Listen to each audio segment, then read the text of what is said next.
पंचवटी के घने जंगल में एक खूनी हाथी रहता था। वह जिधर से भी गुजर जाता वहीं हाहाकार मच जाता। सारे जानवर जान बचाने के लिए इधर उधर भाग दौड़ करते थे। इसी भाग दौड़ में कई जानवर मारे जाते थे। अधिकांश इनमें गीदड़ ही थे। दरअसल इस जंगल में अन्य जानवरों की अपेक्षा गीदड़ ही अधिक रहते थे। इस संकट से बचने के लिए गीदड़ों ने मिलकर एक सभा की, जिसमें एक बूढ़े गीदड़ ने प्रतिज्ञा लिया कि वह अपनी बुद्धि से इस हाथी को मारेगा। उसकी बात सुनकर सभी हैरान हुए। भला कोई गीदड़ हाथी को मार सकता है? कुछ ही देर में यही बात जंगल के सभी जानवरों को पता चल गई। कुछ ने गीदड़ों का मजाक उड़ाया, कुछ उत्सुक होके उस पल का इंतजार करने लगे कि कब खूनी हाथी का अंत होगा। दूसरे दिन बूढ़ा गीदड़ निर्भीकता से चलता हुआ घने पेड़ों की जंगल में हाथी के पास पहुंच गया। उसने जाते ही सबसे पहले हाथी को प्रणाम किया। कहो चाचा, तुम मेरे घर कैसे आ गए? हाथी ने उसे बड़े आश्चर्य से देखा। बस मैं अपने राजा के दर्शन करने चला आया।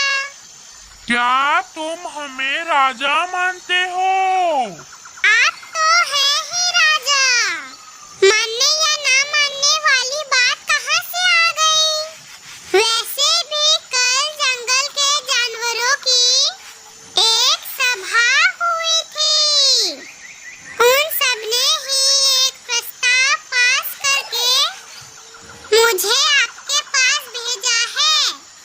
सब लोग आपको ही राजा बनाना चाहते हैं, क्योंकि आप में वो सब गुण मौजूद हैं जो एक राजा में होना चाहिए।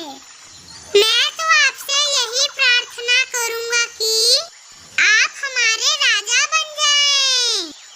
वह हाथी राजा बनने के नाम पर बड़ा खुश हुआ। खुशी के मारे उसकी समझ में नहीं आया कि इस मौके पर क्या बोले। गीदड़ हाथी को चुप देखकर बोला, महाराज, अब आप मेरे साथ चलने का कष्ट करें। मैं आपको उन सब लोगों से मिलवाना चाहता हूँ जो आपको राजा की गद्दी पर बैठाने के लिए व्याकुल हैं। वे आपको गद्दी पर बिठाकर जल्दी से जल्दी आपका राज तिलक करना चाहते हैं।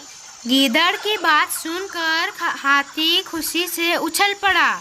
हाथी को तो सपने में भी आशा नहीं थी कि मैं जंगल का राजा बन पाऊंगा।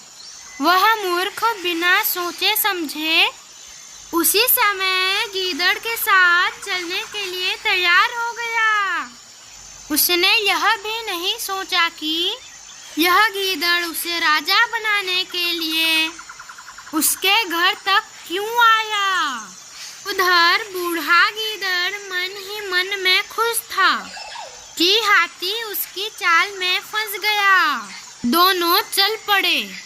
गीदड़ हाथी को उस रास्ते से लेकर चला जहाँ पर बहुत दलदल था।